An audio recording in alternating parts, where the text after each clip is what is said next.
이 성경의 세계, 하나님의 세계로 들어간다는 것은 굉장히 복된 일이기도 하지만 대가를 지불해야 되는 힘들고 어려운 그러한 일이기도 합니다. 왜냐하면 기도만 해도 그렇잖아요. 절대 기도하지 않는 사람은 그 기도의 세계를 알지를 못해요. 영적인 감각서부터 그 영적 세계라는 것을 알지 못합니다. 왜냐하면 우리의 삶이 이 쉽게 말해서 세상 세계, 이제는 이렇게 표현을 하겠습니다.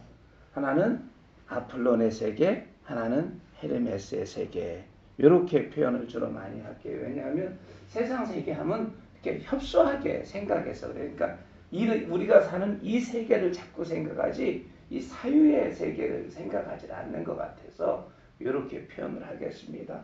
뭐 하나님의 나라, 뭐 세상의 나라 이렇게 얘기하는 것보다 거기 좀 더 있는 것 같이 보이기도 하고 예, 그래서 그러는데 우리가 성경을 읽어가려면은 이 히브리인들의 사유를 쉽게 말해서 이 사고방식을 이해해야 되거든요. 왜냐하면 이 책은 히브리어 언어로 쓰여졌고 헬라어로 쓰여진 책입니다. 그렇기 때문에 그들의 특이한 사유를 이해하지 않으면 성경을 정확하게 이해할 수가 없어요.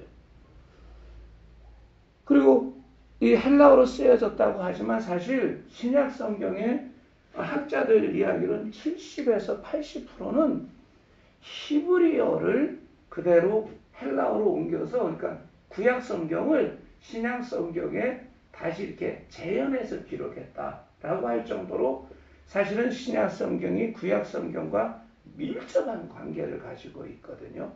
그렇기 때문에 근원적으로 이 히브리어를 모른다. 다시 말해서 이 히브리인들의 사유를 모른다라고 하면 이 성경 자체가 이해하는 게 사실은 거의 불가능합니다. 예를 들어서 여러분이 성경을 읽다 보면은 그 갈릴리 호수를 바다라고 표현하는 걸 성경에서 많이 봅니다. 갈릴리 호수를 가서 보면 크긴 커요. 갈릴리 호수가. 그러나 우리가 볼 때 바다는 아닙니다. 갈릴리 호수가요. 또 더 이 히브리인들이 뻥이 좀 셌어. 보면 또 어떤 걸 하냐면 우리가 들어가면 정결례를 하는 그 대야 있죠. 놋대야. 크긴 크죠. 그것도 가서 보면 구약 성경에서 바다라고 표현을 합니다. 크긴 커도 바다만 하지 않거든요. 왜 이런 사유를 했을까? 당시 히브리인들은 이집트 안에서 있었던 족속들입니다.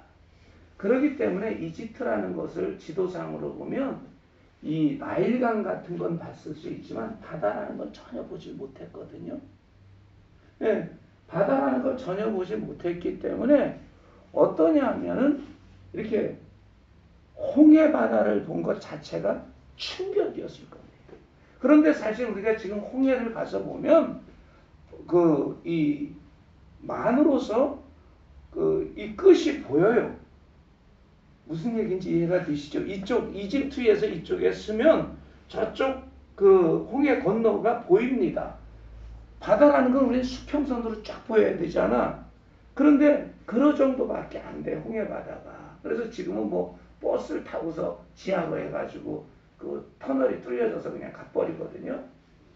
그런데 바다라는 걸 전혀 보지 못했던 내륙 민족이에요. 그러다가 이 갈릴리 호수를 가서 보니 무지무지하게 넓거든요. 그러니까 그들이 생각할 때 뭐냐면 이 바다라는 것이 엄청 넓다는 어떤 사유는 가지고 있었거든요. 그러니까 갈릴리 호수를 보면 갈릴리 호수라고 쓰지 않고 갈릴리 바다라고 표현을 하는 거예요. 이런 것들을 우리가 이해를 못하면 성경을 제대로 볼 수 있는 눈이 없어요. 그러니까 첫 번째 뭘 봐야 되냐면 문화적 차이를 이해가 있어야 된다라는 겁니다. 히브리인들의. 두 번째는 어떤 거가 있냐 하면, 요거 하나 더 예를 들까요? 그러다 보니까 이 바다라는 것을 생전 겪어보지 않던 사람이 들으니까 이 바다라는 것은 말 그대로 리어야단, 즉 용이 나오는 어떤 그런 신비하고도 두려운 그러한 존재였어요. 그래서 성경 속에서 바다라고 표현을 하고 있으면 히브리인들 속에서는 뭐냐면 혼돈, 즉 카오스, 이 혼돈의 세계를 의미하는 경우가 많이 있습니다. 물론 다 그렇지는 않아요. 그냥 실제적인 바다 또는 갈릴리 호수를 얘기하기도 하지만 바다라고 표현하는 이 표현 단어 자체 안에 이들의 가지고 있는 사유 속에는 혼돈, 그래서 바다에서 리워야단, 용이 나온다라는 얘기가 나오는 거예요. 이해가 되시죠? 예를 들어서 또한 뭐냐면 생수도 이 생수와 반대되는 게 우물이거든요. 우물.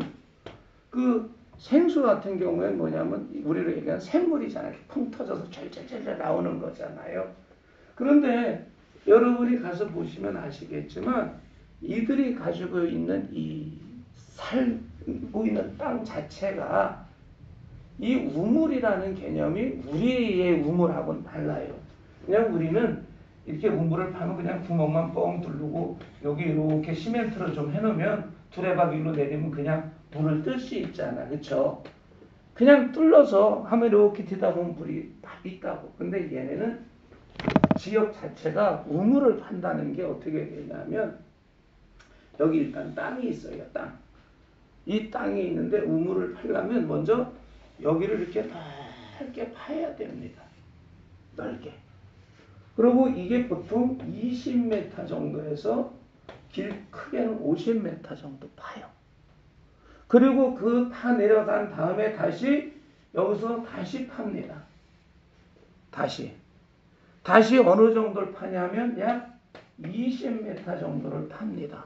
뭐 10m를 파는 경우도 있는데 이런 경우는 드물고 보통 하여튼 10m 이상을 파 내려간다라고 생각하면 돼요. 그러면 적어도 이거 깊이만 얼마냐 하면은 60m 이상을 판단 말입니다. 그래서 들어가려면 이걸 파고 여기에 뭐 돌계단을 만들든지 뭐 이렇게 돌아가는 어떤 계단을 만들어서 내려가고 여기서 다시 이 우물이 이런 식의 우물이 여기 있는 거예요. 그래 뚜껑을 덮는 거야. 이해가 되시죠? 그래서 이 우물에서 그 낙타 같은 거를 먹이려면 여기까지 내려와서 물 한 덩이를 떠서 올라가서 쏟아내야 여기에 평지야. 낙타 같은 게 낙타요, 낙타. 네? 낙타 같은 걸 물을 먹일 수 있어요.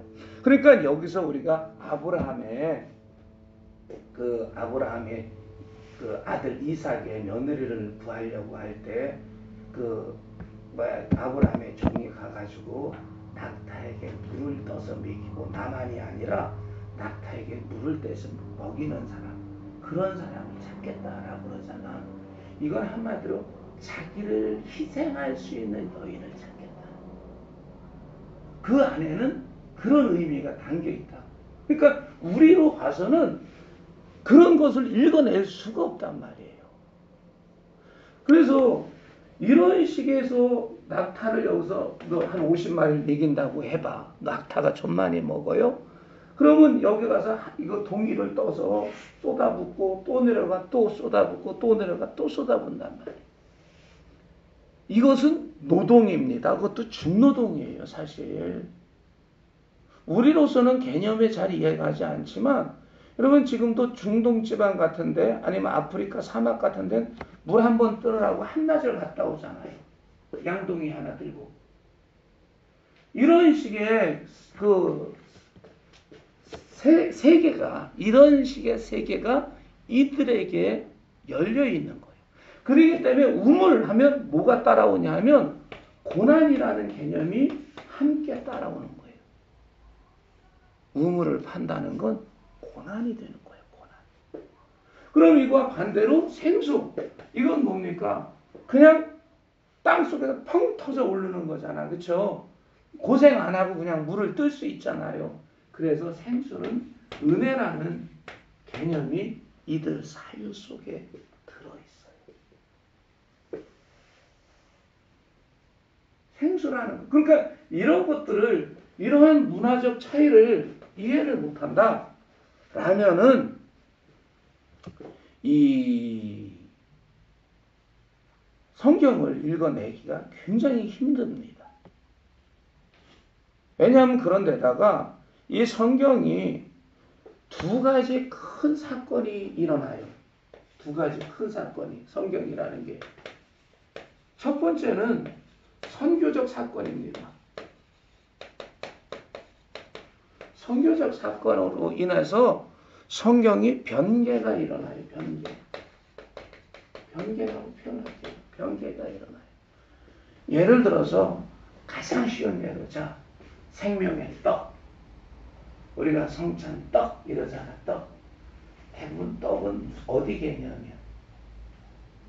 우리나라의 개념이에요. 원래는 성찬 뭐야? 빵. 빵하고 틀려. 왜냐면 성찬 반대기. 왜냐면 효모가 안 들어가니까. 빵도 아니지, 그죠? 그래서 좀 이렇게 큰 데 가면은 카스테라를 갖다가 이렇게 쓸어서 이렇게 하는 건, 카스테라는 뭐가 안 들어가죠? 효모가 안 들어가잖아. 그쵸? 그래서 우리가 이 성찬떡과 가장 유사한 게 짜파티일 거예요. 짜파티. 인도 가면 반대기 있잖아. 밀가루 반대기. 그 개념으로 봐야지 아마 맞을 거예요. 그러니까 성찬떡 하면 우리에게 합당하게 이해시키기 위해서 떡이라고 얘기를 하거든요. 떡과 포도주. 근데 이게 떡이 아니라는 거죠, 사실은. 근데 우리한테 맞도록 하기 위해서 이 떡이라는 표현을 쓰는 거예요. 이런 식으로 성교적인 어떤 이유로 어쩔 수 없이 성경을 변개하는 경우가 있습니다. 예를 들어서 그래도 우리는 어린 양이라는 개념이 있어요. 왜냐하면 우리나라에 양이 있었던 것 같아요.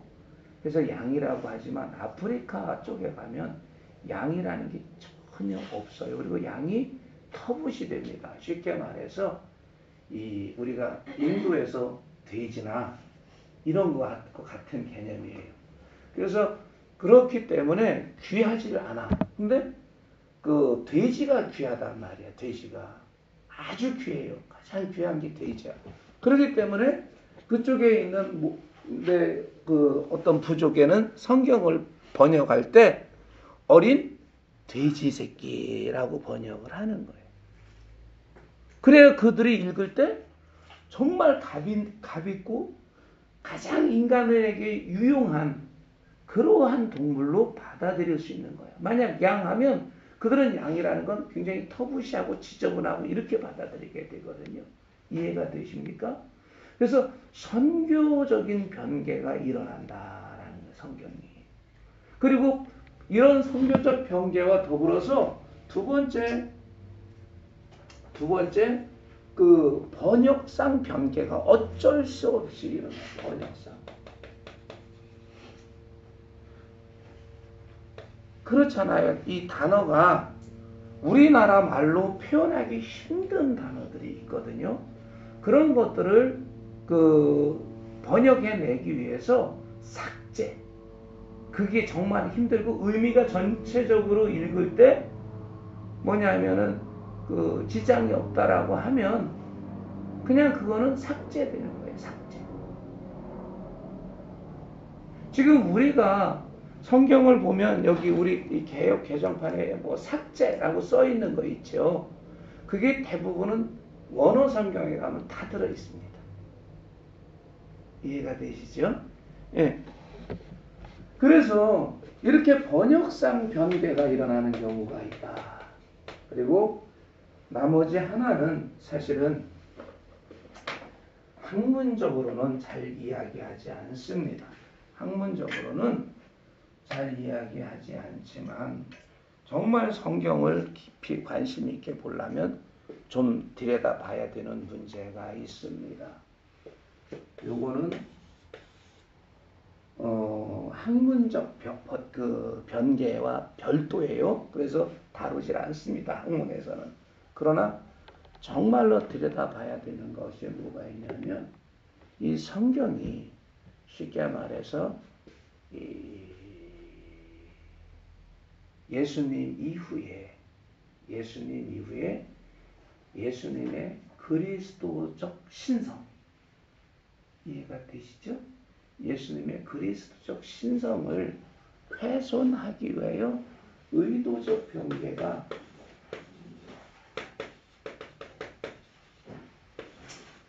성경 속에서 일어나 있다라는 겁니다. 의도적 변개. 그리고 이것이 그 교부들, 그러니까 예수님 이후에 교부 시대에서부터 흘러오는데 그게 어디로 흘러가냐면 캐톨릭으로 흘러갑니다. 카톨릭으로 흘러가는 변개가 일어나요.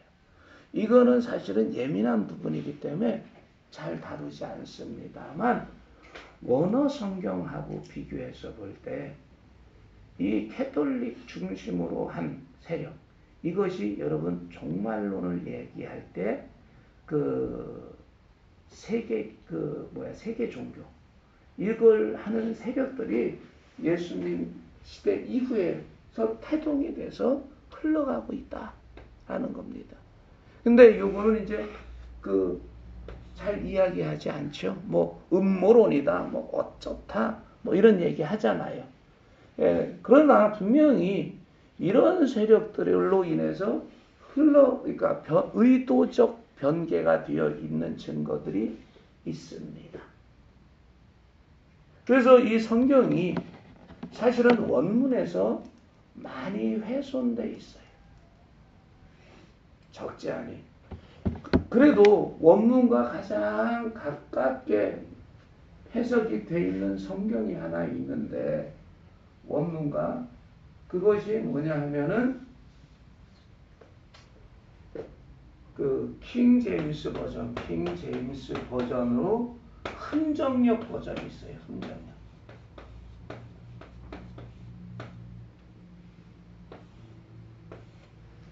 킹 제임스 버전의 흥정역. 영국의 킹 제임스 왕이 명해서 했던 흥정역 버전이 있습니다. 이건 나중에 기회가 있으면 잠깐만 제가 언급을 해드릴게요. 수요 예배 때 변개된 성경 해가지고 조금 제가 설교한 게 아마 우리 저기에 올라가 있을 겁니다. 안 올렸나 내가 예민해서. 네, 어쩌다 보니까 흘러가다 보니까 성경에 대해서 나누다 보니 이걸 좀 한 게 있는데, 이 흥정역 성경이 그래도 원문에 비교해보면 가장 충실해요. 근데 지금 이 흥정역 성경은 우리가 잘 읽지를 않아요. 많은 교회. 왜냐하면 우리는 이제 이 공통된 성경을 읽기 때문에 읽습니다. 그렇다고 이 성경이 여러분, 이 지금 이 변개된 개역 개정판도 이 속에 포함된 중에 하나인데 아주 심하게 훼손은 안 됐습니다. 이 심하게 훼손된 거는 그 NIV라든가 이 미국식 성경 중에서는 아니에요. 그리고 특히 이러한 성경 중에서 지금 작년, 재작년, 2000몇 년도인가 그 차별금지법이 통과된 이후에 동성애라든가 이런 것들에 대해서 성경이 변개되고 나서는 성경은 그 영어 성경 쪽에서는 성경으로서의 가치를 잃어버린 그러한 성경들이 지금 읽혀지고 있다라는 걸 우리가 알아야 돼요. 우리나라도 만약에 차별금지법이 통과된다면 이 성경에서 어떤 동성애에 대해 가지고 얘기하는 것들 있잖아요. 소돔과 고모라.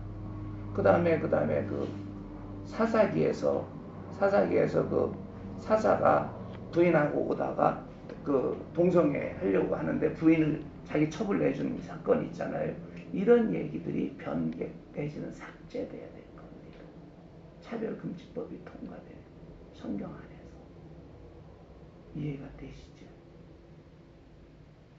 그렇게 변개되는 것이 있다. 그런데 이것은 큰 흐름은 바로 이러한 그 마지막 때 요게 뭐냐면 적 그리스도와 관계된 변개다 라고 보시면 맞습니다. 믿거나 말거나죠. 지금 여러분도 그죠? 근데 이러한 흐름이 깊이 성경을 연구하고 있다 보면 그리고 교회사를 깊이 이렇게 파헤쳐서 연구하다 보면 분명하게 드러납니다. 그런 것들이 그 역사 속엔 그냥 표면적으로만 나타나죠. 종교재판. 이건 지난번에 우리 처음 할 때, 구원론 할 때 말씀드렸잖아요. 그죠? 종교재판이 생겼던 이유가 어떤 거다. 이런 것들이 이래서 종교재판이 생겨났다라고 얘기는 안 하거든요. 이단에 그냥 처형이 있죠. 가톨릭에. 근데 아니거든요. 사실은. 이것이 기독교 안에 흘러가고 있는 어떤 흐름이다라는 겁니다. 그래서 우리는 요까지만 사실은 지금 공부를 하죠. 학문적으로는. 요거는 안 합니다. 혹시 깊이 성경을 읽고 싶다면 그 킹 제임스 버전 흠정역 성경을 개인적으로 읽으셔도 좋아요. 그리고 이걸 읽으면서 우리 개역 개정판과 비교해 보셔도 좋습니다. 그러면 많은 차이가 있어요.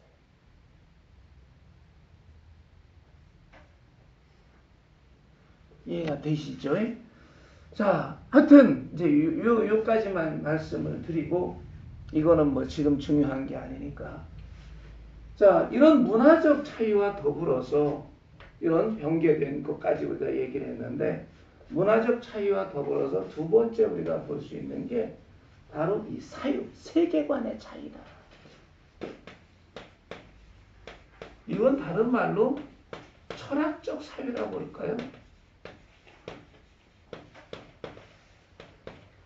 이 사유를 우리가 이해를 해야지만 돼.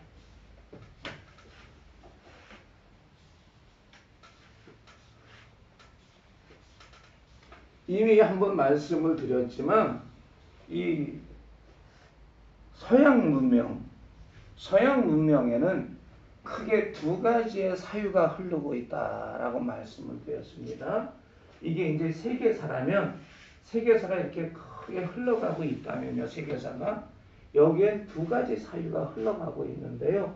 첫 번째 사유가 뭐냐면 그리스적 사유입니다. 여러분이 잘 아는 헬라 철학, 플라톤을 중심으로 한 헬라 철학의 사유예요. 두 번째 사유는 뭐냐면 히브리 사유입니다. 히브리 사유인데 이것은 바로 성경을 중심으로 한 사유입니다.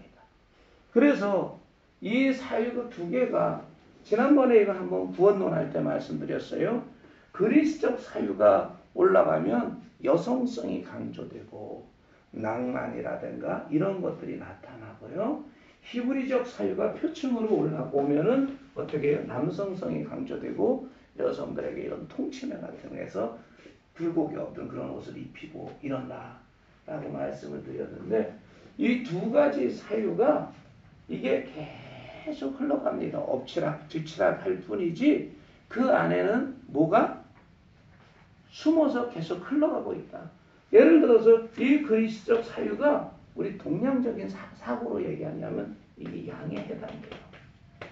음양 이론으로 얘기할 때 히브리 사유는 음에 해당됩니다. 보이지 않죠? 이 그리스적 사유의 세계를 우리는 뭐라 그랬어요? 아폴론의 세계다 라고 얘기를 했다 그랬어요. 이 히브리적 사유가 들어있는 세계를 무슨 세계? 헤르메스적 사유다 라고 세계다라고 얘기를 했어. 이 두 가지 세계가 한 세상에서 엎치락 뒤치락하고 나타나는 겁니다. 자, 그런데 안 나타난다고 없어진 거는 아니야. 안 나타난다고? 우리가 그 음과 양으로 할 때 음양이 안 보인다고 음이 사라진 게 아니잖아요. 만약에 함께 들어있단 말이야. 다만 이것이 표면적으로 나타나지만 않았을 뿐이지. 그래서 제가 이런 얘기를 합니다. 같은 세상, 다른 세계다. 이게 그저 그냥 뭐 이렇게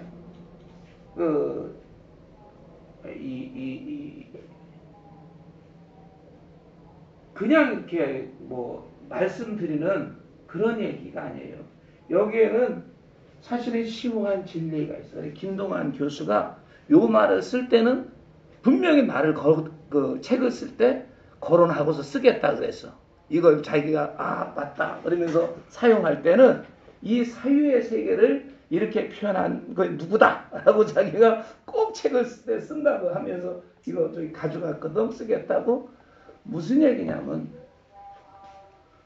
우리가 살아가는 세계가 세상이 분명히 쉽게 말해서 하나님을 알지 못하는 사람과 하나님을 아는 사람과 함께 섞여서 살아갑니다. 같은 세상에서 살아. 그런데 성경의 구원론에서 얘기했지만 하나님으로부터 뭐를 루아우, 즉 이것이 생기 또는 뭐라 그래요? 하나님의 숨, 루아우는 다른 말로 성령 이렇게 표현이 되거든요. 이런 것을 받고 살아가는 사람들의 세계가 있고 이것을 받지 못하고 살아가는 사람들의 세계가 있다라는 거예요. 그거를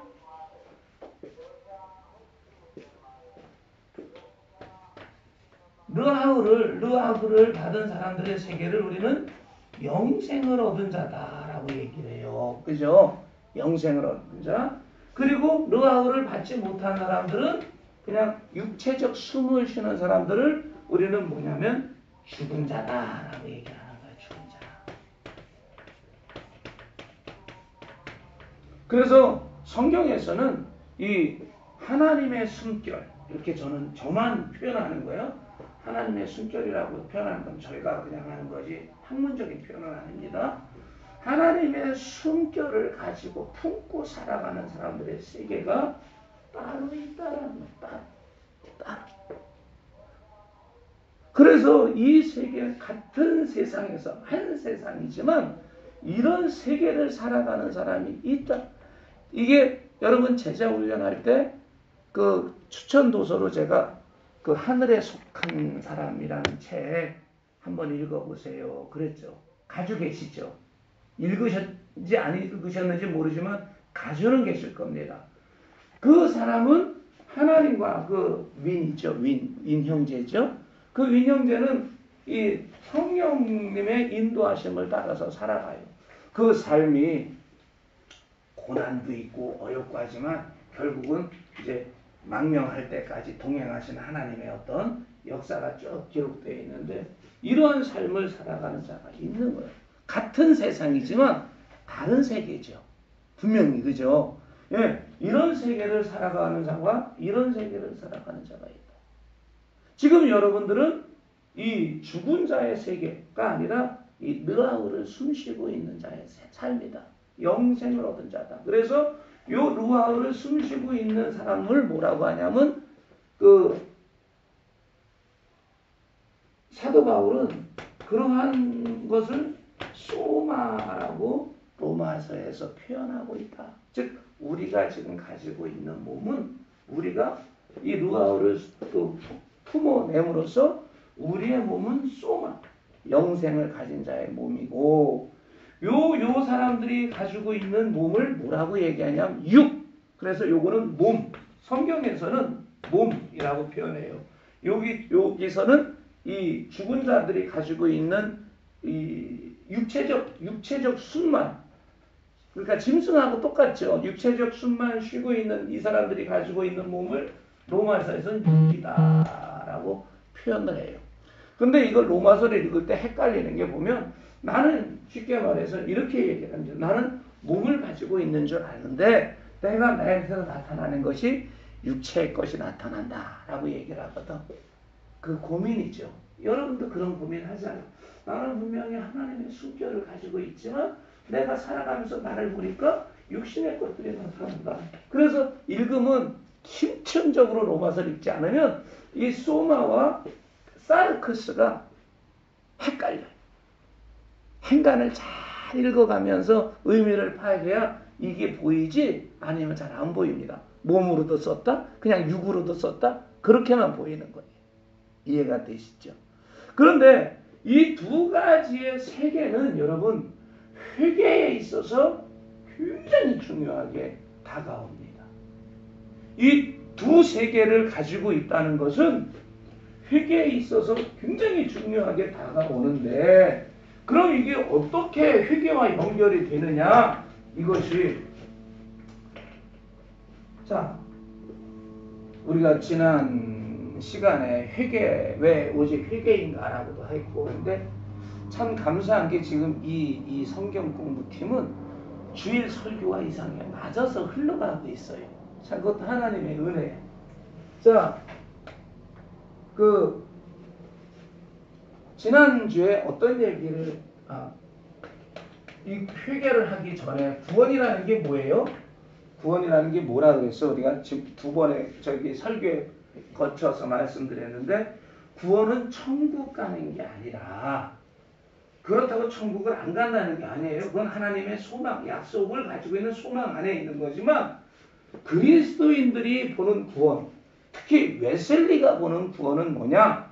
하나님이 우리를 어떻게 의롭다고 여기시고 회개에서부터 완전에 이르는 이 전체적인 것을 구원이라 한다. 다른 말로 좀 더 정확하게 이렇게 협소하게 표현하면 칭의와 성화를 구원이라 한다라는 거예요. 구원받은 자는 칭의와 성화가 있어야 되고 이 칭의의 증거가 뭐냐? 하나님이 의롭다고 칭하는 증거가 거듭남의 증거가 바로 성령에 있다. 그리고 그 성령의 역사는 어떤 거냐? 성령의 증거는 두 가지가 있다. 내적 증거와 율적 증거가 있다. 기억나시죠? 내적 증거는 뭡니까? 여러분이 체험하고 있는 성령 체험을 얘기합니다. 영적인 감각이 열려지고 어떤 감각적으로 체험하는 성령의 증거들을 이걸 웨슬리는 내적 체험이다 라고 얘기해요. 그리고 그러면 율적 체험은 뭡니까? 그런 내적 체험으로 인해 내가 생각과 삶이 어떻게 돼요? 거듭나. 회개가 이루어진 거예요. 회개가 거듭나서 어떤 삶으로 들어가느냐? 성화의 삶으로 들어가는 거다. 그런데 성화의 삶이라는 게 뭐냐? 바로 열매가 있는 삶이다. 어떤 열매? 성령의 열매가 있는 삶이다. 그래서 그리스도의 완전에 이르르는 삶이다. 그래서 이 완전이라는 건 그럼 어떤 모습이냐? 우리가 예수님 닮아서 하늘로 올라가는 것이 아니라 이 완전이라는 것은 하나님을 사랑하고 이웃을 사랑하는 것을 완전이라고 한다. 웨슬리는 제가 이렇게 말씀을 드렸습니다. 그런데 그러면 이 두 개의 큰 축이 있는데 큰 축이 두 개가 있는데 그게 하나가 뭐냐면 칭의와 거듭남. 칭의와 죄송합니다. 성화의 큰 축이. 그래서 칭의와 성화가 큰 축인데 이 칭의에 관계된 부분에서 가장 중요한 게 뭐냐면 회개입니다. 그래서 왜 회개를 해야 되느냐? 이 칭의에 관계된 건데 우리가 이 회개에 대한 개념을 하나님의 세계를 알지 못하니까 잘못 생각하고 있습니다. 대부분. 자, 하나 여기서 질문을 할게요.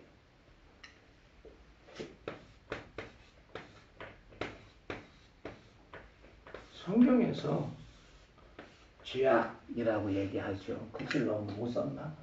좀 다시 쓸까요? 다시 써야 그렇지만 죄악이라는 게 뭡니까? 죄악이라는 게 뭐 같아?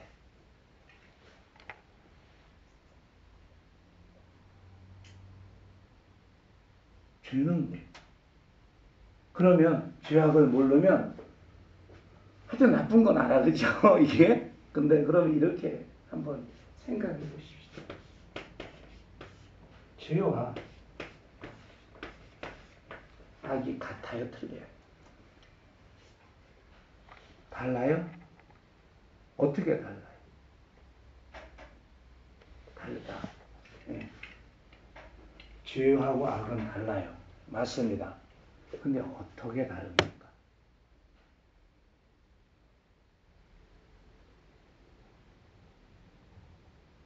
죄는 행위. 행위? 악은 응.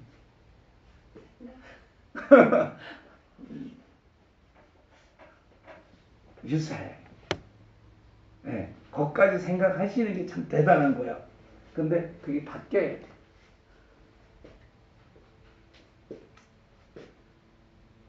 죄라는 것은 한마디로 마음입니다.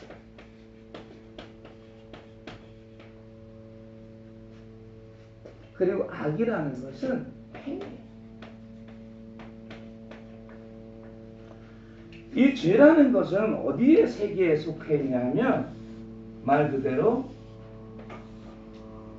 이 죄라는 거는 우리가 이야기할 때 이 헤르메스 세계 안에서 일어나는 겁니다.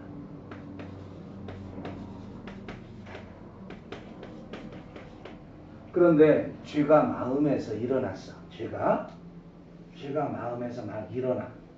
그러면 이 죄하고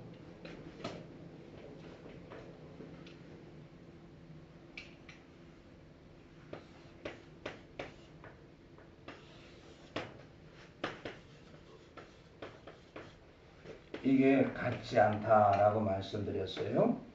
그런데 자 보셔요. 이 헤르메스 세계에서 일어나고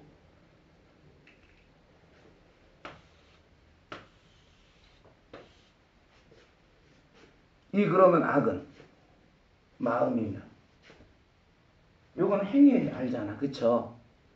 요 사이에 뭐가 있을까요? 요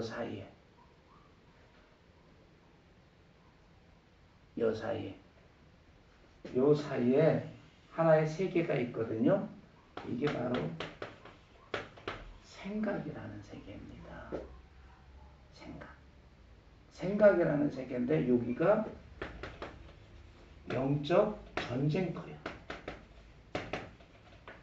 이게 성경에서 죄와는 피 흘리기까지 싸워라 라는 말이 뭔 얘기냐? 여기서 너희가 피 흘리기까지 싸워서 이겨라 라는 거예요. 자, 여기서 졌어. 마음이 일어나서 죄가 이 싸움에서 졌어. 그럼 어떻게 돼? 행위로 나타나잖아. 이것이 악이에요. 그래서 다른 말로 죄의 결과로 나타나는 게 악인 거예요. 그럼 이거는 어디 세계에서 나타나? 아폴론 세계에서 나타나.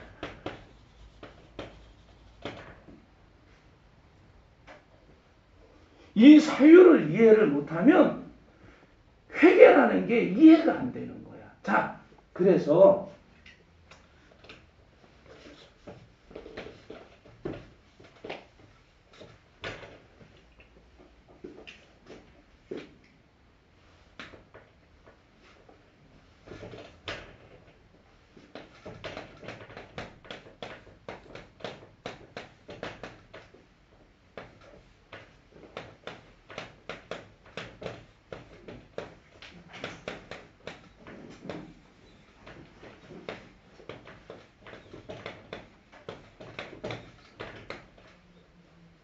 이거 생각나시죠?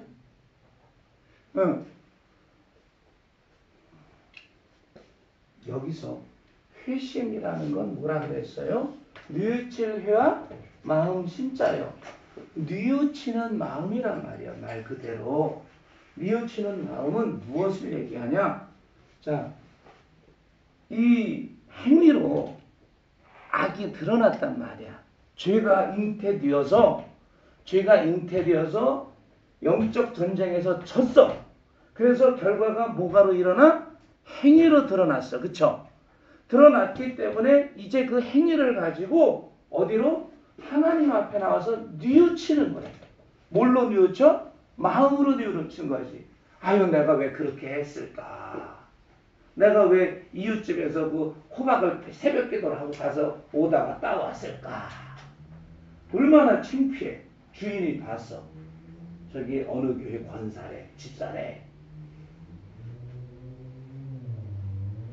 뉘우친단 말이야, 마음으로.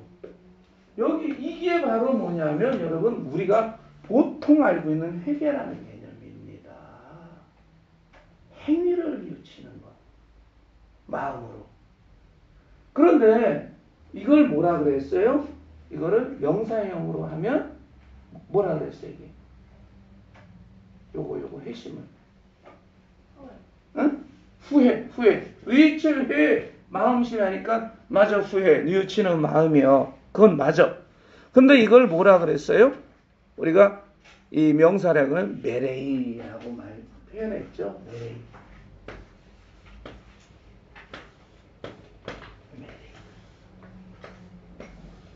이 메레이는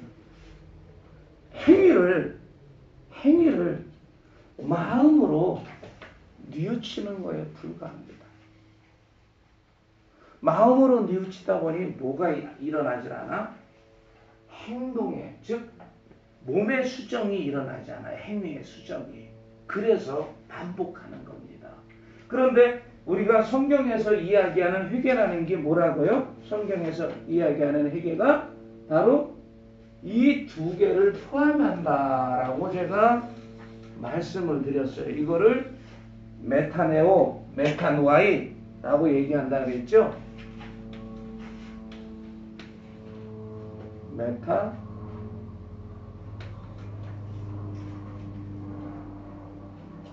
메타노,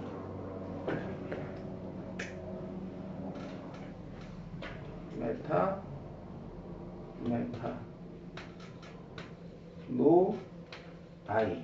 돌이키는 것.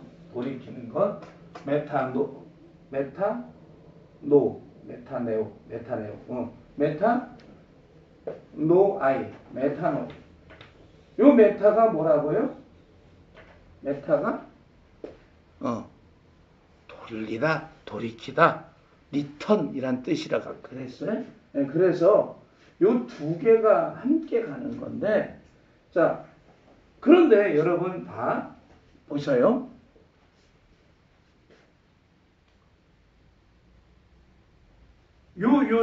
내가 어떤 이제 마음에서 요 예를 하나 우리가 보십시다. 그럼 예를. 이 죄라는 것. 죄는 이게 뭐냐면 하마르티아. 우리가 얘기하는 하마르티아거든.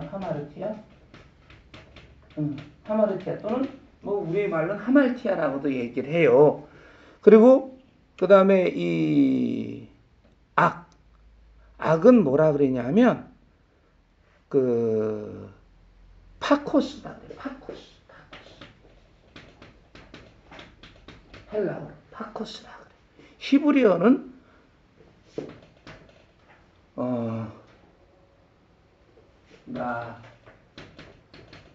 나하라고도 얘기를 해. 나하라고 얘기를 해. 자, 이 마음에서 일어나서 생각에서 싸워서 졌어. 행위로 일어났어. 그쵸? 그래서 한마디로 요거를 표현할 때 뭐야? 죄악이 일어난 거야. 나한테서. 죄악이. 그죠? 죄와 악이 일어났어. 죄와 악이 일어났으니까 어떻게 되느냐? 죄와 악이 일어나면 자, 이러고 이제 회개를 했어. 회개를 어떻게 될까요? 어떻게 될까? 쉽게 말해서 새벽기도 끝나고 가다 마음에서 일어났어. 저거 막 탐스럽다. 보암직하고 먹음직하다. 그래서 나 이렇게 새벽기도 가는 시간 그 동안인데 돌아가는 길인데 어떻게 할까? 그래서 막 머리에서 싸웠어. 생각에서. 영적 전쟁은 여기요. 그래서 다음에 우리가 원리에 갈 땐 생각이란 영적 전쟁터를 얘기할 거예요. 싸워서 졌단 말이야. 호박을 땄어. 근데 내다보고 있어. 내 집주인이 얼마나 창피해. 죄가 형성이 됐잖아. 그래서 하나님 앞에 가서 이제 회개를 했어. 어떻게 될까? 돌려줘? 아니 어떻게 될까? 하나님과의 관계 돌려주는 건 다음이고 하나님의 관계에서 우리가 회개를 하면 성경에서 어떻게 한다고 얘기를 해? 회개하면 죄사함? 다른 말로 죄사함과 비슷한 용서한다 그러잖아요. 용서. 그죠? 회개하면 용서받는다. 근데 정말 용서받아요? 이 개념이 한국 교회를 타락시켰단 말이에요.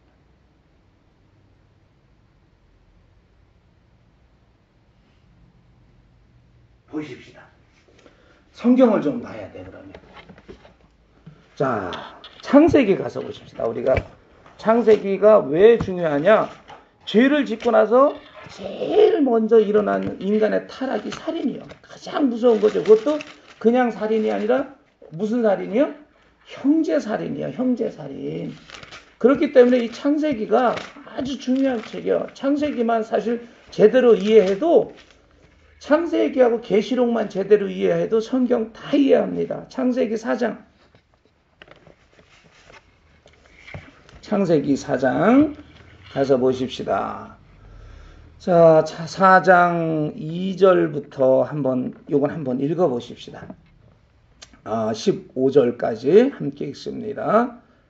교독을 할까요? 교독을 합시다. 제가 먼저 2절부터 읽겠습니다. 그가 또 가인의 아우 아벨을 낳았는데 아벨은 양치는 자였고 가인은 농사하는 자였더라.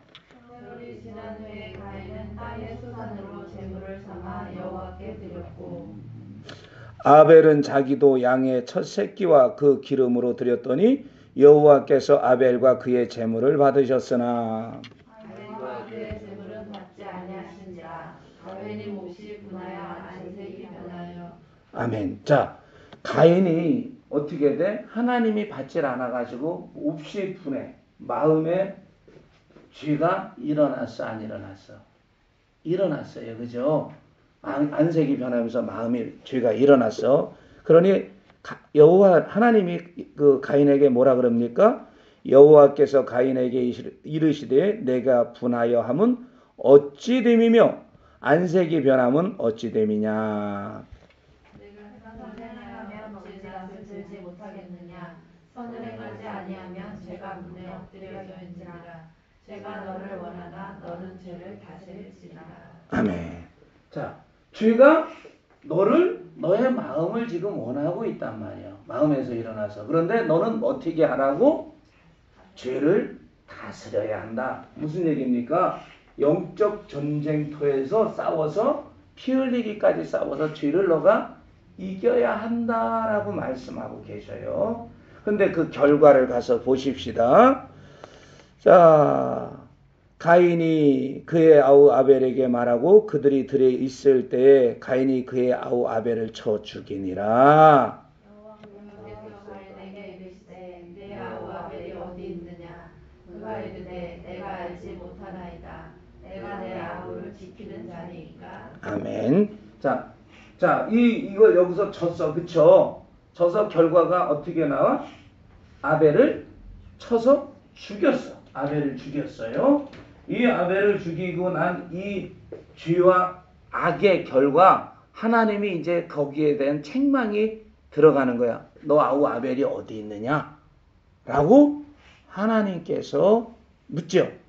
자, 그 다음에 9장에 가서 보니까 이제 내 아우를 내가 지키는 자입니까? 하나님 하고 시침 딱 떼죠. 선악과 먹을 때하고 똑같아요.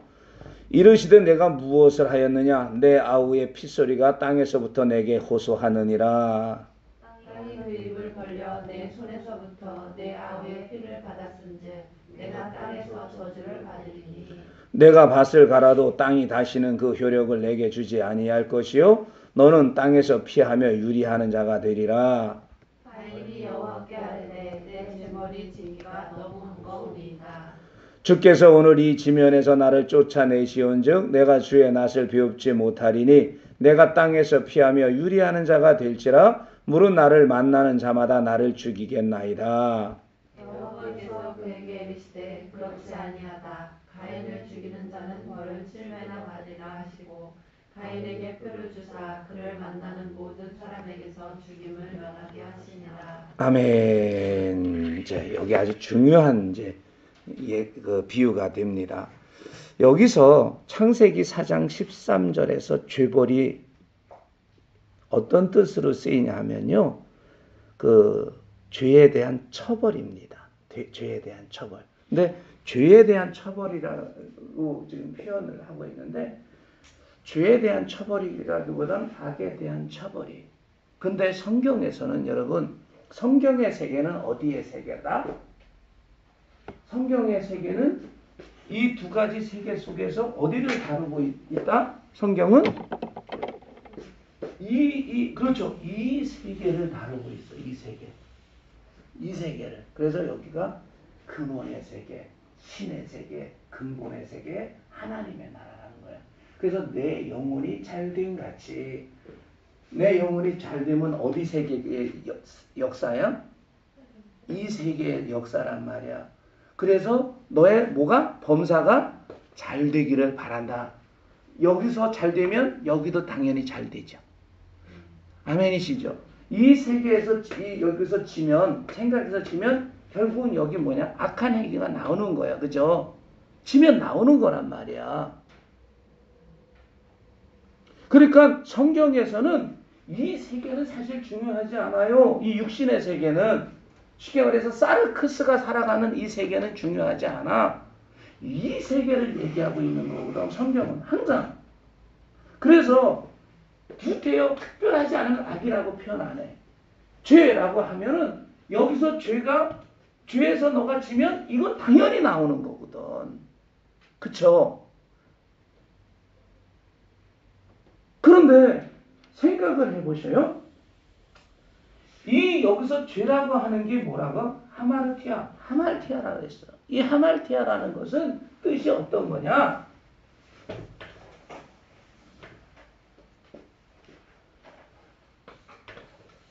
여기 이렇게 관역이 있어요. 관역. 여기서 화살을 빵 쏘면 이렇게 가야 돼. 그죠?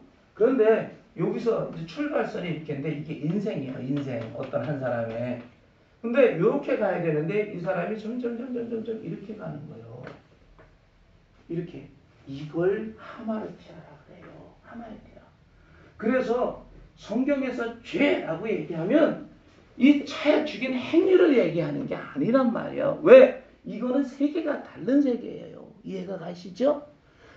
네가 지금 방향이 하나님이 원하시는 방향이 아니다라는 거예요. 네가 가고 있는, 네가 생각하고 있는 네 마음에 일어나는 것이 전부 너를 창조하셨던 하나님이 원하시는 그 방향이 아니라 일로 가고 있는 거예요. 일로. 그래서 여러분 느하우 하나님의 숨결을 소유하고 하나님의 성령을 호흡한다는 건 중요한 거예요. 성령이 책망하시고 성령께서 인도하셔가지고 우리가 이렇게 가는 방향을 이렇게 가도록 돌이키는 거란 말이야. 이게 회개야. 그래서 정확히 말하면 회개 성경에서는 메타네오라고 얘기하지만 명사는 메타네오예요. 회개라고 얘기하지만 정확히 우리적 표현으로 얘기하면 회심이 맞습니다. 마음을 돌이키는 거예요. 뉘우치는 게 아니라 내 마음에 호박을 따고 싶은 마음이 일어났어. 예? 그런데 싸웠어. 생각했어. 이겼어. 내가 그래도 단비교회 집사인데 권사인데 이러면서 이게 그냥 갔어. 그러면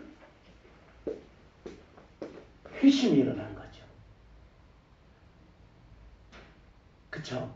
근데 따서 찔려서 났어. 이거는 뭐요? 회개가 일어난 거예요. 회개가.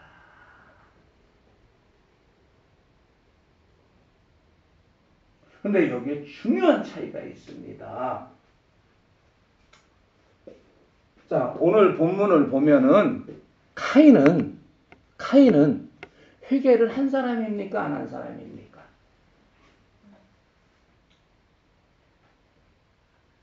안 한 사람이요. 그러면 회개라는 의미가 뭘까? 즉 회심. 우리가 이제 여기서 섞어서 쓸게요. 회심이 잘 안 쓰여지는 말이니까 그냥 메타노아에 하면 너무 유식하게 보이고 그냥 회개라고 하면 이거라고 생각을 하셔요.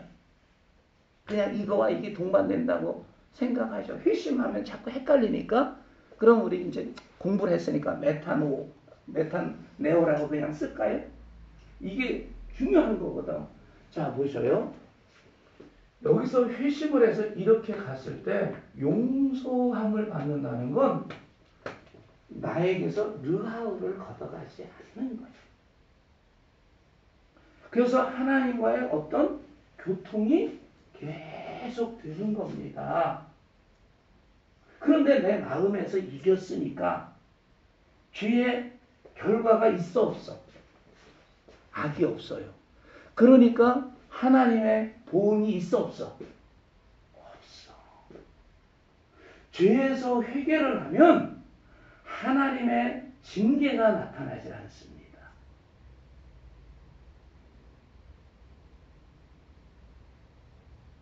뭔 얘기인지 이해가 되시죠? 이 세계를 잘 이해해야 돼. 그런데 내가 여기까지 왔어. 용서를 받았어. 그런데도 용서는 받았지만 하나님의 보응하심이 악에 대한 보응하심이 나타나요. 이게 뭐냐면 하나님의 징계예요. 징계 한마디로 말해서. 이거에 대한 대표적인 예가 다윗입니다. 자, 다윗으로 한번 다윗 가기 전에 요걸 한번 요걸 마무리를 좀 지어봅시다. 카인은 회개했어요? 안 했어요? 안 했어요. 자, 그러니까 어떻게 돼? 하나님이 그에게서 뭘 했을까? 르아흐를 걷어가 버린 거예요. 하나님의 숨을. 그래서 카인의 후손은 어떻게 됩니까? 그로 들어가면은 세상 사람의 시조가 돼 버리는 거예요. 그 계속 가서 보시면 자 보세요. 그 뒤로 넘어가서 가인의 자손에 대한 얘기가 나옵니다. 가인이 여호와 앞을 떠나서 에덴 동쪽 놋 땅에 거주하더니 아내와 동침함에 인심하여 에녹을 낳은지라 가인이 성을 쌓고 그 아들의 이름으로 성을 이름하여 에녹이라고 하니라. 자, 카인의 아들의 이름이 에녹이야, 그죠? 성경엔 에녹이 두 사람이 등장합니다. 하나는 그 죽음을 당하지 않고 올라간 사람. 이 에녹은 세상의 권세의 시작이야. 세상에 르아우를 잃은 자의 그 세계가 열리기 시작한 거야. 이 카인으로 인해서. 자, 그래서 보면은 어떻게 해요? 쭉 나오죠. 그 다음에 에녹이 이랏을 낳고 해가지고 쭉쭉 낳습니다. 그리고 그 다음에 뭐냐 하면은 아다는 야발을 낳았으니 그는 장막에 거주하며 가축 치는 자의 조상이 되었고 그의 아우 이름은 유발이니 그는 수금과 퉁소를 잡는 모든 자의 조상이 됐으며 실라는 두발가인을 낳으니 그는 구리와 소로 여러 가지 기구를 만드는 자요. 두발가인의 누이는 나아마였더라. 라멕이 아내들에게 이르되 아다와 실라여 내 목소리를 들으라. 라멕의 아내들이여 내 말을 들으라. 나의 상처로 말미암아 내가 사람을 죽였고 나의 상함으로 말미암아 소년을 주었도다. 가인을 위하여는 벌이 7배 일제인데 라멕을 위해서는 벌이 77배 1호다 하였더라. 자 보셔요. 세상의 세계가 열렸어. 카인으로 인해서. 즉 이들은 뭐가 없어졌어? 르아우가 없어진 거야. 하나님이 성경대로 낯을 돌려버린 거예요. 이들은 육신의 삶, 즉 이들이 지금 어떤 세계를 만들었냐면 사르크스의 몸을 가진 자들의 세계를 열어버린 겁니다. 카인이. 다시 말해서 성경에서 이야기하는 용서가 이루어졌어? 안 이루어졌어? 카인에게는 안 이루어진 거예요. 왜? 하마르티아를 죄를 여기서 회개를 해서 돌아오질 않았거든. 회개가 없었거든요. 성경에 보면 회개가 없어요. 그러다 보니까 하나님께서 여기에 뭘 거두어 가셨냐? 하나님의 르하고를 걷어가 버린 거예요. 그리고 이들은 육신의 세상을 우리가 얘기하는 이 아폴로의 세계가 이들을 통해서 열려버린 겁니다. 지금의 세상이. 아멘이시죠? 그리고 뭡니까? 여길 보시면 아시겠지만 거기에 대한 죄벌이 어떻게 해요? 주어지죠. 행위로 나타났기 때문에. 악함이 나타났기 때문에 이 죄가 있어서 내 죄벌이 너무 무겁다. 하나님의 징계가 무겁다라고 항의하자 하나님이 어떻게 해요? 죽지 않도록 그 표를 줬잖아. 표를 줘서 이 악한 자의 세계가 열려가게 하신 거라고. 그래서 성경에서 그 뭐냐면 이 마귀의 자손이라고 얘기하는 게 이 후손입니다. 카인의 후손이 세상을 열어간 거예요. 세상에. 응. 근데 아담도 그 회개를 안 했잖아요. 어디? 아담. 이런 하와도 손 아까 따먹은 거 회개 안 했잖아요. 아담이 쫓겨났잖아. 벌을 받았지. 그리고 아담이 하나님 앞에 나갈 때 하나님이 그를 안 만나줬어. 하지만 아담을 통해서 성경을 보면 아담이 그 회개를 못하는 게 아니라 아담은 하나님 앞에 나가려지만 징계로 하나님이 그를 받아주시라는 거예요. 받아주시래. 그런데 아담이 회개했다는 증거가 나오는 게 어디서 나오냐면 아담의 후손은 뭐냐 하면 성경을 봐. 최초로 아담의 후손이 뭐해? 하나님께 제사했다라고 나와.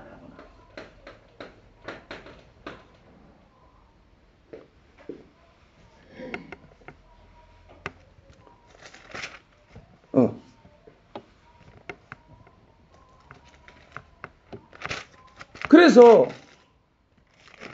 이 아벨이 하나님 앞에 제사하고 카인이 제사를 하잖아.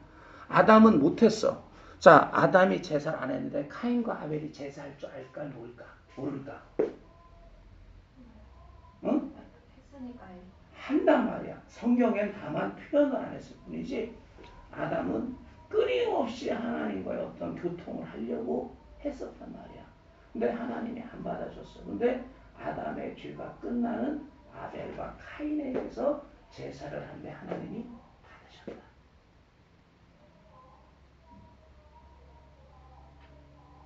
내가 믿음이 없으면 나의 자녀들이 믿음을 갖기가 쉽지 않잖아. 똑같은 거란 말이에요. 그러니까 아담은 하나님이 그에게 낯을 돌렸지. 그러니까 그게 아담에 대한 징계거든. 아담과 하와에 대한 징계가 하나님과의 관계가 끊어진. 근데 뭐를 끊어졌지만 죄를 가지고 있었지만 그의 회개를 어떻게 받아주질 않았을 뿐이지 아담은 뭐를 가지고 있었다? 느와의 흔적을 가지고 있는 자잖아. 숨을 쉬었던 사람이잖아. 그걸 회복하려고 계속 했지만 안 됐던 거지. 그렇게 우리가 성경을 읽어가야 돼. 뭐 다르게 주장할 수도 있어. 그러나 아담이 왜냐하면은 첫 번째 아담을 회복한다라고 성경에서 이야기한 건 하나님의 아담을 버리지 않았어. 첫 번째 아담을 실패한 것을 예수님이 왔을 때도 두 번째 아담이라고 표현을 하잖아. 그러면 첫 번째 카인을 회복한다는 얘기는 없거든.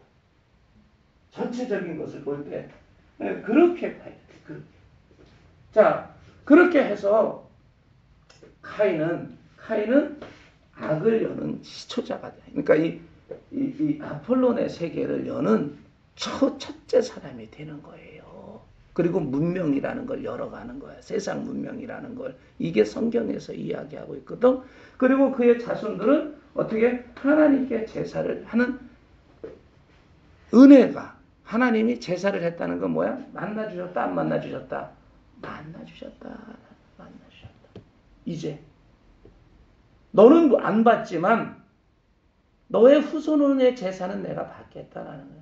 함께 하겠다. 그래서 이 르하우를 회복했어. 어디까지 갔냐? 어디까지 얘기하다 일로 샜냐? 자, 여기서 이제 카인 어찌됐든 간에 카인은 어떻게 됐냐면은 회개가 안 된 자다. 그런데 하나를 더 가서 그럼 봅시다. 사무엘하 11장 2절로부터 가죠. 사무엘하 11장 2절. 사무엘하 11장 2절.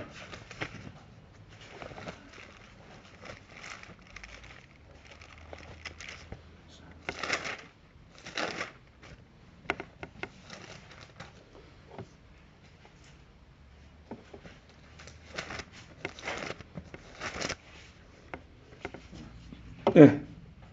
자, 11장 2절을 천천히 이제 좀 읽어가 봅시다. 2절부터. 요것도 이제 굉장히 중요한 예가 되거든요. 함께 읽습니다. 저녁 때에 다윗이 그의 침상에서 일어나 왕궁 옥상에서 거닐다 그곳에서 보니 한 여인이 목욕을 하는데 심히 아름다워 보이는지라.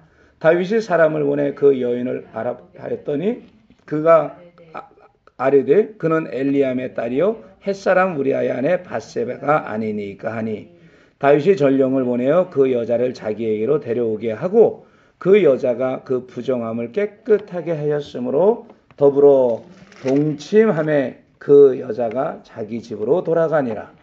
그 여인이 임신함에 사람을 보내 다윗에게 말하여 이르되 내가 임신하였나이다 하니라. 아멘. 자, 보십시오.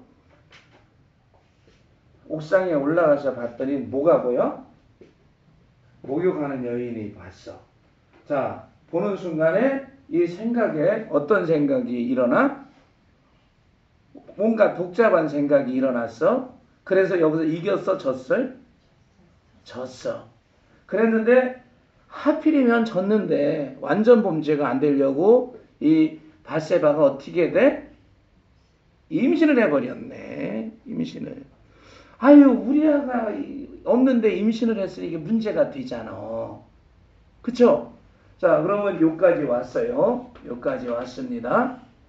임신을 했어. 자, 6절 가서 계속 읽습니다. 다윗이 요압에게 기발하여 햇사람 우리아를 내게 보내라 하며 요압이 우리아를 다윗에게 보내니 우리아가 다윗에게 이르매 다윗이 요압의 안부와 군사의 안부와 싸움이 어떠했는지를 묻고 그가 또 우리아에게 이르되 내 집으로 내려가서 발을 씻으라 하니 우리아가 왕궁에서 나가매 왕의 음식물이 뒤따라가니라. 그러나 우리아는 집으로 내려가지 아니하고 왕궁 문에서 그의 주의 모든 부하들과 더불어 잔지라. 어떤 사람이 다윗에게 아뢰되 우리아가 그의 집으로 내려가지 아니하였나이다. 다윗이 우리아에게 이르되 내가 길을 갔다가 돌아온 것이 아니냐. 어찌하여 내 집으로 내려가지 아니하였느냐 하니 우리아가 다윗에게 아뢰되 언약궤와 이스라엘과 유다가 야영 중에 있고 내 조 요압과 내 왕의 부하들이 바깥 들에 진치고 있거늘 내가 어찌 내 집으로 가서 먹고 마시고 내 처와 같이 자리까. 내가 이 일을 행하지 아니하기로 왕의 살아계심과 왕의 혼의 살아계심 등을 맹세하나이다 하니라. 아멘. 자, 어떻게 해요? 안 내려간 거요. 여기서 내려가서 잤으면 안 죽었어. 야, 너가 그때 와가지고 잤잖아. 그래서 너 아들이요, 너의 자녀요 라고 다윗이 하려고 꾀를 부렸던 거예요. 근데 이 미련하고 정직한 우리아는 안 내려간 겁니다. 집에 들어가질 않았어요. 자, 그러니까 어떻게 다윗이 하죠? 12절에 갑니다. 다윗이 우리아에게 이르되 오늘도 여기 있으라. 내일은 내가 너를 보내리라. 우리아가 그날에 예루살렘에 머무니라. 이튿날 다윗이 그를 불러서 그 앞에서 먹고 마시고 취하게 하니 저녁 때에 그가 나가서 그의 주의 부하들과 더불어 침상에 눕고 그의 집으로 내려가지 아니하니라. 아멘. 자, 이튿날 어떻게 해요? 술을 잔뜩 먹이면 술김에 좀 내려갈 줄 알았는데 술을 먹였는데도 내려가 안 내려가? 안 내려갑니다. 그 다음에 14절 가서 봅니다. 아침이 되매 다윗이 편지를 써서 우리아의 손에 들려 요압에게 보내니 그 편지에 써서 이르기를 너희가 우리아를 맹렬한 싸움에 앞세워 두고 너희는 뒤로 물러가서 그로 맞아 죽게 하라 하였더라. 아멘. 자, 어떻게 해요? 이제 남편을 모르게 하려고 했는데 안 되니까 그 알아야 될 사람은 어떻게 하려고 그래? 죽이려고. 그래서 결국은 죽입니다. 죽었어요. 네, 그 뒤에 가서 보면 결국은 죽어요. 그 내용을 보면 자 넘어가서 이제 우리가 26절부터 함께 읽어볼까요? 우리아의 아내는 자 11장 26절입니다. 우리아의 아내는 그 남편 우리아가 죽었음을 듣고 그의 남편을 위하여 소리내어 우니라. 그 장례를 마침에 다윗이 사람을 보내 그를 왕궁으로 데려오니 그가 그의 아내가 되어 그에게 아들을 낳으니라. 다윗이 행한 일이 여호와 보시기에 악하였더라. 아멘. 다윗이 행한 일이 여호와 보기에 어땠다고요? 악했다라는 거야. 주의 결과가 나타났다는 겁니다. 이게 악이야, 악. 그래서 우리가 죄악하면 우리가 그 마음에서 일어난 죄와 행위로 나타난 것까지를 포함한 게 죄악인 거예요. 그리고 너희들이 죄에서 돌이키라 라는 것은 여기까지 가지 말고 여기서 너희들이 마음을 돌이켜 회개하라 라는 겁니다. 회개는 말 그대로 회심하라. 너희가 마음을 돌이켜라. 여기서 돌이켜라. 이겁니다. 그런데 대부분 우리가 회개했다면 여기까지 와서 회개하거든.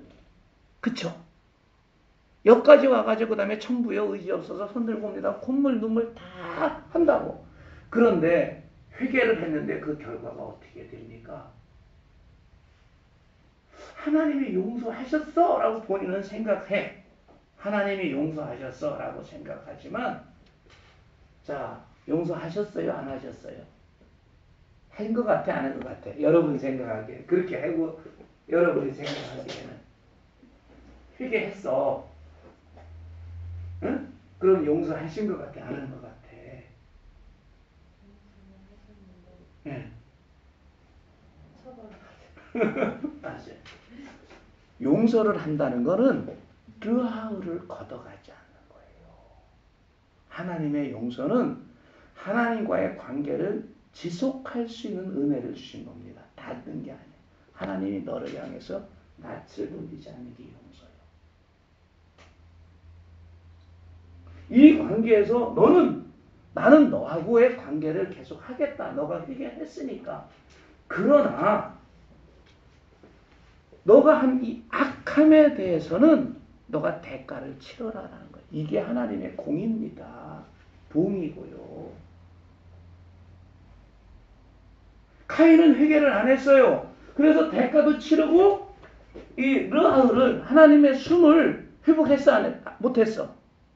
못했어요. 그래서 세상에 가서 세상의 나라를 건설한 겁니다. 그리고 죄의 뿌리가 돼버린 거예요. 카인은. 근데 다윗을 보십시오. 자, 가서 계속 봅니다. 12절로 넘어가서 함께 읽어볼까요?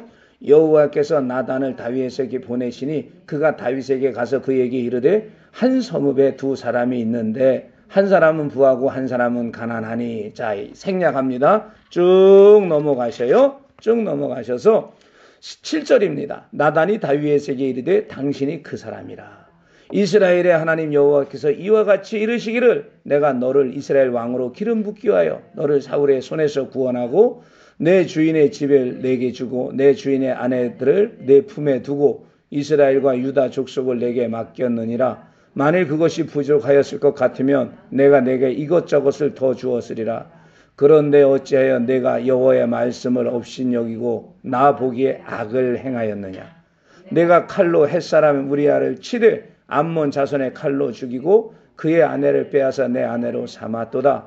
이제 내가 나를 업신여기고 햇사람 우리아의 아내를 빼앗아 내 아내로 삼았은즉 칼이 내 집에서 영원토록 떠나지 아니하리라 하셨고 여호와께서 또 이와 같이 이르시기를 보라 내가 너와 내 집에 재앙을 일으키고 내가 내 눈앞에서 내 아내를 빼앗아 내 이웃들에게 주리니 그 사람들이 내 아내를 더불어 백주에 동침하리라. 너는 은밀히 행하였으나 나는 온 이스라엘 앞에서 백주의 이 일을 행하리라 하셨나이다 하니. 다윗이 나단에게 이르되 내가 여호와께 죄를 범하였노라 하매 나단이 다윗에게 말하되 여호와께서도 당신의 죄를 사하셨나니 당신이 죽지 아니하려니와. 14절 이 일로 말미암아 여호와의 원수가 크게 비방거리를 얻게 하였으니 당신이 낳은 아이가 반드시 죽으리다 하고 나단이 자기 집으로 돌아가니라. 자 보셔요. 당신이 죽지 아니하려니와 무슨 얘기요?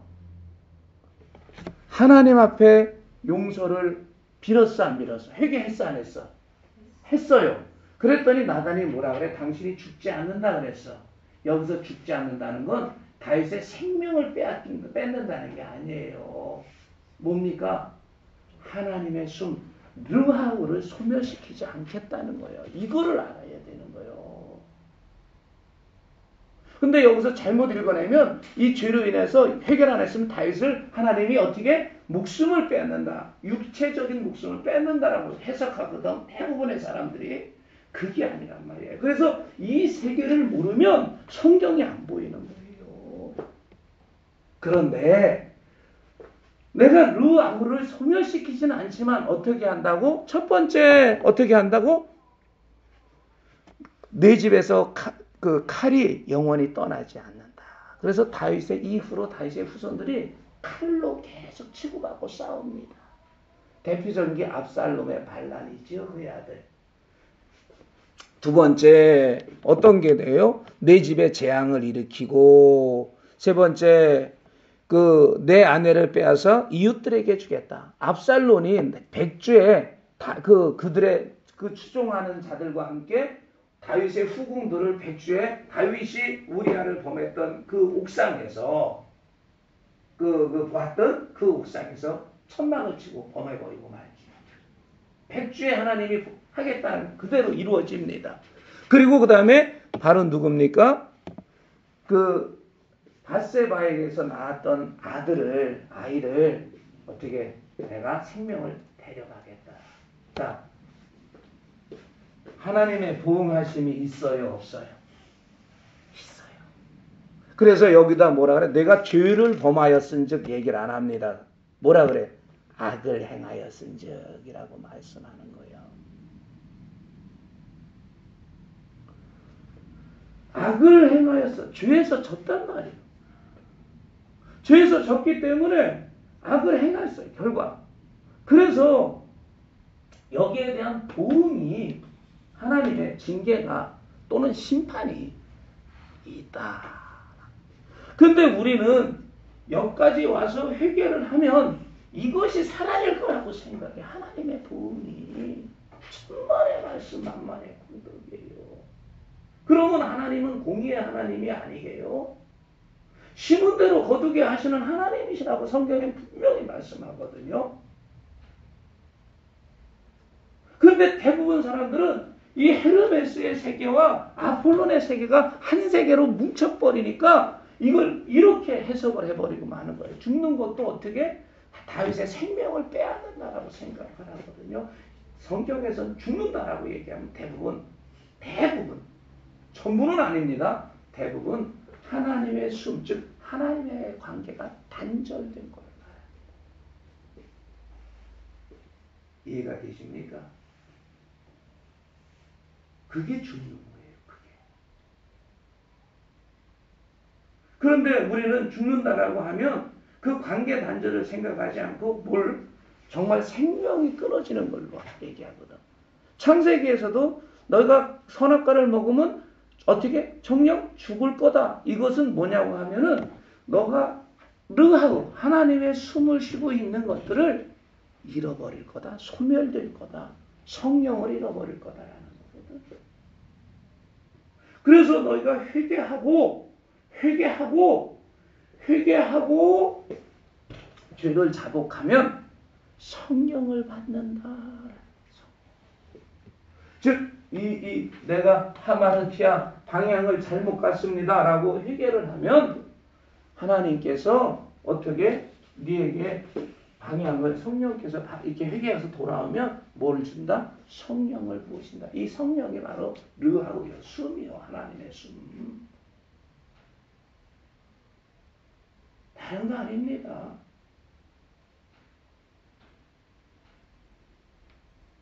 그래서 우리가 성경은 우리가 알아야 되는 것은 성경은 이 세계를 계속 말씀하고 있는 책입니다. 이 세계는 중요하지 않다는 거예요. 왜냐하면 여기서 승리하면 여기서 잘 되는 거고 여기서 실패하면 여기서 어떻게 망하는 거거든. 하나님은 보응하시는 하나님이기 때문에 그래서 뭐라 그러냐면 너희가 죄를 회개하라 라고 하는데 이 죄를 회개하라는 것은 뭐냐면 악이 이루어지기 전에 마음에서 죄가 일어날 때 회개하라는 거예요. 말 그대로 회심하라는 겁니다. 회심. 근데 이 회심이라는 게 히브리어에는 없어요. 그러다 보니까 이 하말티아 메타노아이라는 말을 쓰는 겁니다. 회심과 회개가 행위가 함께 돌아. 맞죠? 사실은 여기 행위도 돌이켜야 되죠? 회심을 하면. 하지만 이 행위로 일어난 악은 하나님의 보응을 받아. 그렇다고 여기 왔는데 내가 회개했는데 하나님이 르아흐를 소멸시키는 게 아니야. 여기까지 왔지만 하나님께서는 르아흐를 나에게 존속시키시는 거예요. 회개를 하면. 그래서 메타노아이가 맞아. 그런데 지혜로운 사람이라면 어디서? 바로 여기서 죄와 싸워서 피 흘리기까지 싸워서 이겨야 되는 거예요. 이게 성경이 이야기하고 있는 회개입니다. 그래서 제가 지난주 설교 때 이 회개는 죄와 연관이 되기 때문에 그 회개의 뜻을 지난번에 이 세 개를 말씀드렸고 이번 주에 바로 죄에 관해서는 말씀드리겠다라는 게 여러분은 먼저 들은 거예요. 참 은혜지 그것도. 설교가 그렇게 흘러가는데 시작을 하셨으니 그것도 은혜죠. 그러나 여기서처럼 설교는 자세하게 설명을 못할 겁니다. 시간상. 이해가 되시죠? 이 회개의 개념에 대해서 확실히 잡히시죠 이제? 그러니 여러분 잘 생각해 보셔. 여러분이 이러한 세계를 알고서 솔직히 주변에 예수 믿는 사람들 회개했다고 하는 사람들 잘 보셔. 어디서 회개합니까? 여기 와서 해요. 악을 하고서 악을 회개하는 거예요.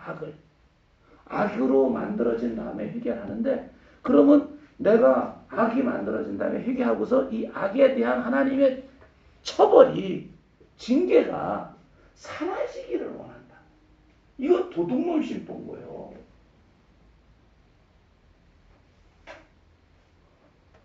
다만 여기서 하나님의 도움이 좀 가볍게 해달라고 하나님의 자비하심과 긍휼하심이 있어서 내 죄가 너무 무거우니까 가볍게 해달라고는 기도할 수 있어도 이것이 하나님 없게 해달라고 기도하면은 안 되는 거예요. 그거는 양심에 털난 사람이에요, 진짜. 근데 한국 교회는요, 다 이거 가지고 회개합니다. 여기서 회개해요. 여러분 주변에 예수 믿는 사람들 얘기 잘 들어보십시오. 이런 세계 알지도 못해요. 회심과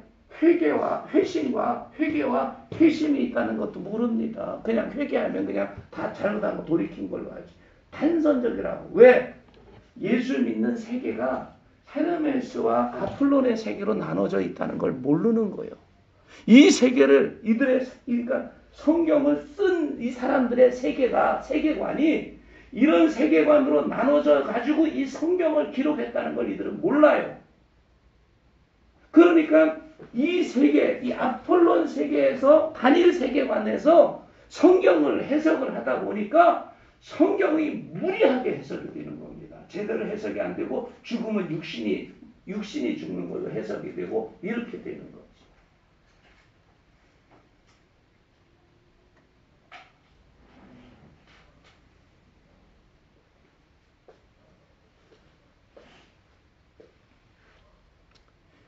참 안타깝게도 신학을 하는 학자들도 이걸 얘기를 못해. 안 해요.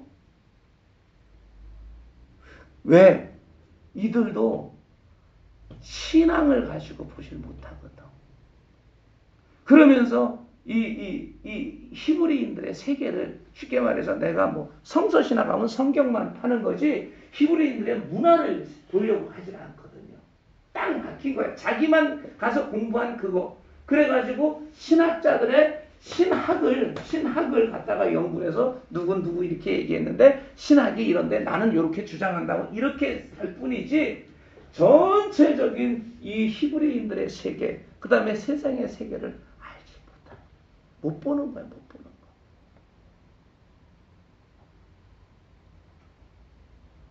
우리 지난번에 우리 그 청년들이 우리 여기서 인문학 강좌를 좀 했는데 제가 처음에 전 들어오지 말래서 안 들어갔거든요. 그 인간의 세계를 딱 문학적으로만 설명을 하는 거죠.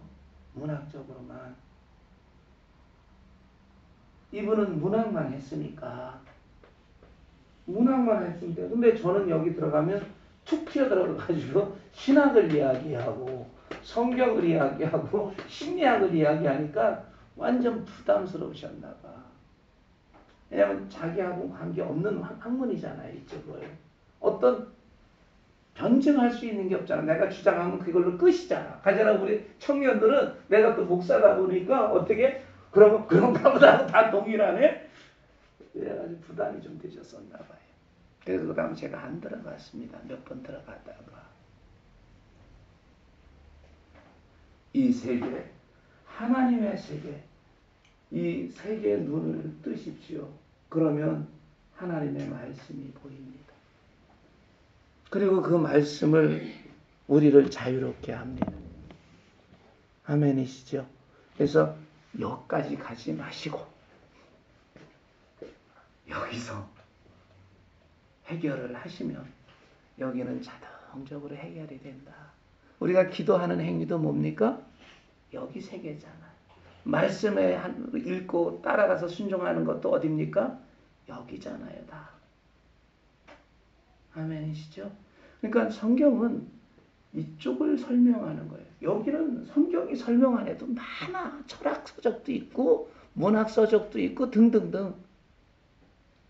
그러니까 이쪽을 성경은 그래서 하나님의 나라를 성경은 말씀하고 있다.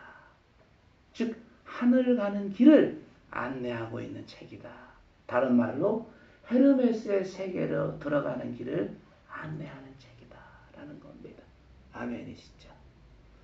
예, 여기까지 하겠습니다. 지난번에 구원의 확신은 그 2주 동안 했거든요. 2시간에 걸쳐서. 이번에는 회개는 그렇게까지 할 필요 없어서 요번 2시간, 1시간 반으로 마치고요. 요거 사죄의 확신은 다음 주에 요걸 넘어가면서 그 다음에 뭐지요? 사과, 예, 기도응답의 확신. 이 세 개만 여러분이 이해가 된다면 나머지는 그냥 쉬워요. 이 세 개를 이해하기가 힘들지 이 세 개만 이해한다면 나머지는 그 기도응답, 축복 뭐 다 쉽습니다. 예, 그러니까 그 다음에 굉장히 쉽게 넘어갈 거예요. 그래서 구원하고 그 구원의 그 우리가 가지고 있던 그 전통적 개념들이 부서져야 되거든. 구원에 관한. 그 다음에 또 하냐면은 이 회개에 관한 이 전통적 개념만 부서지면 나머지는 아주 쉽게 넘어갑니다. 그래서 여러분 다음 주에는 사죄의 확신 그 책자 여러분 써온 거 마저 하고요. 그리고 바로 이제 그 다음에 뭐였었지? 금방 또 잊어먹네. 큰일 나네. 기도응답의 확신, 요거를 나가겠습니다. 그래서 기도응답의 확신도 다음 주 오실 땐 좀 해가주셨으면 좋겠네요. 요 사죄의 확신에 관해 가지고 질문 있으셔요? 없어요? 좀 새롭죠. 이 개념이 받아들이기가. 그 하나님의 보응하시는 게 응. 뭔지는 몰라요. 선은 선대로 보응하시고 악은 악대로 보응하시는. 즉 쉽게 말해서 심은 대로 거둔다라는 것이. 그래서 이걸 공의라고 해요. 공의의 하나님. 이거를 신학에서는 신정론이라는 걸로 공부를 하거든. 그러니까 신정론에 하나님은 항상 정의로우신 분이다. 신정론.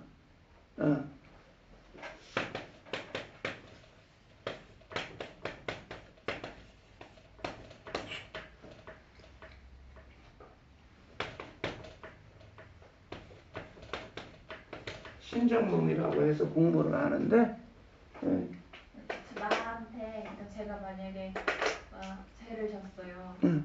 아니 악을 행했어요. 그러면 그거에 대해서 하나님의 보응이 있을 거 아니에요. 응. 근데 그게 그러니까 이게 내가 그 죄를 져서 이렇게 된 거구나 하고 알 수 있어요? 성령과 교통이 있으면 되지. 깨닫는 은혜가. 성령에 먼저 그걸 행하기 전에 이런다고 성령이 허탄하게 책망하신다라고 성경에 얘기하거든. 그게 뭐냐면 성령의 영적인 민감한 사람들은 하나님 앞에 엎드리면 이미 내가 죄가 일어날 때 나와. 그것이 죄인지 어쩐지. 예를 들어서 이건 뭐 나중에 녹음해서 지워야 될 내용이겠지만 어린이집에 사람들이 무척 힘들게 했거든. 사실은 없는 일도 자기네끼리 막 해가지고 올리고 우리가 보냈다 그러고 우리가 하면 거기다 살을 붙여서 뭐 이렇게 했다 에다가 뭐 했다라고 얘기를 하고 하여튼 그렇게 무척 어렵게 했거든. 그리고 구두로 약속한 건 하나도 인정을 안 했어. 그래가지고 차도 키를 택배로 보내라고 난리를 치고 그랬거든. 분명히 여기서 집사님도 있었잖아요. 우리가 계약할 때 사무만 운전하는 걸로 해서 계약했잖아. 근데 거기 쓴 게 원장이잖아. 그래서 당연히 원장으로 있었잖아. 아니라는 거지. 그런 식으로 밀어붙였거든. 굉장히 마음이 힘들었어. 그래서 사실은 이들을 어떻게 할까? 진짜 내 속 안에서 사실 한 놈만 잡아 죽이고 싶다는 생각이 나는 거예요. 한 놈만. 정말 그런 마음이 들어. 그래서 청와대 민원, 공무원이잖아, 대표가. 이걸 민원으로 넣고 인터넷으로 확 올려버리면 분명히 뭔가 일이 일어날 것 같아. 근데 속이 후련할 것 같아. 기도를 하는데 그 탁동아 전도자가 막더라고. 좀 더 생각하고 기도해보자고. 아빠가 지금 생각하는 건 아무래도 그 자기 생각과 그런 것 같다고. 그래도 그동안 기도했다고. 그래서 기도를 계속하는데 성령께서 주시는 마음이 그렇게 하지 말라는 거예요. 악을 행하지 말라는 거예요. 너는 하나님의 자녀 아니냐? 하나님의 백성 아니냐? 내가 심은 대로 그들을 거두게 하고 무너뜨리겠다. 그리고 나만 그런 게 아니라 이제 서울 올라가서 이렇게 내가 훈련 받고 그랬잖아. 그때 기간에. 근데 모든 그러니까 그 장경원 목사라든가 몇몇 이제 이렇게 목사님들이 이정도 목사라든가 목사님 하나님이 하신다고 기도응답엔 그렇게 돼. 하나님이 하신대. 그래가지고 정말 그거를 어떻게 여기서 일로 안 갔지. 왜냐하면 청와대 민원도 올리고 시의 민원 게시판에도 올리고 인터넷에도 해서 유튜브랑 이런 데로 쫙 올리려고 그랬지. 신상털이 하려고.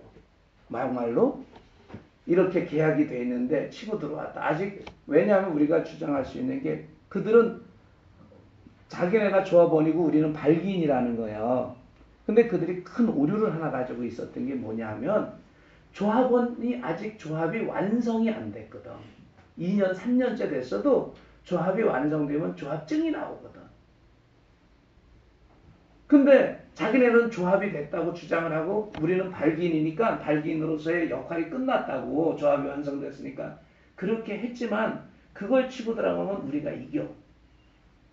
아직 발기하고 있는 과정이기 때문에. 조합을 하려면 재산이 등록이 되고 어찌됐든 어느 정도의 재산이 그 등록이 되고 그 다음에 조합 번호를 받아야 되거든. 여기 근데 시에서 묵인만 해줬지 방송을 타다 보니까 정식 조합에서 조합증이 안 나왔단 말이야. 그 세무서에서 그러면 우리도 뭐냐면 집사님 그때 우리 발견하면은 교회 저거 나왔었잖아요. 그죠? 그 세금 그죠? 세무서에서 그렇게 나오는 게 있단 말이야. 조합으로. 우리는 이제 종교 법인으로 나온 게 있잖아요. 그런 식으로 나와야 되거든. 그게 안 나왔는데 이들은 자기네가 조합이고 우리는 발기인이 돼서 권한이 없다 그런 거야. 그걸 해가지고 싸우려고 그랬지 사실은. 그런데 막은 거요. 그렇게 싸워서 해봤자 그런 거지. 그 예를 들어서 자기네가 이제 내가 처음에 발기했을 때 내가 같이 했잖아. 일대에서. 그리고 자기네가 뭐라 해서 내가 빠져나왔었잖아. 그래가지고 자기네가 보자 그래가지고 내가 간 거거든. 근데 갔는데 뭐라 그러냐면 그들한테서 나온 건 내가 가가지고 아들하고 와서 위협을 했다는 거야. 자기네들을. 내가 등치가 좀 커서 그렇게 했는지 모르겠지만 자기네가 보자 그래 놓고 그런 식으로 이렇게 왜곡하는 거 있잖아. 자꾸 왜곡해서 그게 정말 화가 난 거야. 그래서 이걸 그러려고 했는데 막았어. 막고 죄를 이 죄의 단계에서 회개를 했지. 그래서 이렇게 올리지 않고 끝났는데 3개월 만에 문을 닫았잖아. 물론 지금 그 결과가 뭐냐면 굉장히 힘들고 아파. 솔직히 교회적으로는 아프지만 그래도 이것을 하나님의 그들이 들어오면서 자꾸 어린이집에서 너가 있을 때도 알겠지만 기도하면서 세웠던 거잖아. 근데 그게 자꾸 훼손되고 세상적인 게 계속 거기 들어오기 시작했던 거예요. 조합을 하면서. 그래서 하나님이 무너뜨린 거라고 생각이 들어. 기도할 때마다 그런 마음은 들어. 그걸 이제 수호하고 막지를 못한 것도 우리의 어떤 잘못은 있을 거야. 사모가 거기서. 왜 그래? 그래서 여기서 멈춘 거지. 여기서. 그거를 우리가 만약에 해가지고 막 올리고 이렇게 이거 써가지고 막 했다면 여기에 갔겠지. 그러면 혹 그걸로 이겼다 하더라도 여기에 대한 대가를 우리가 치러야 됐었겠지. 근데 여기까지는 안 갔지. 여기까지는 많은 거 서류도 많이 준비하고 이렇게 호소문도 많이 만들고 그리고 이거 가지고 시청이라서 막 돌리려고 그랬어. 공무원이니까. 그럼 그거 남아있겠어? 시청에서 진급하겠어? 공무원이? 적어도 다른 사람 뭐라도 대표는 그러면 못 있어. 공무원 하나 죽이기가 요새 쉬워.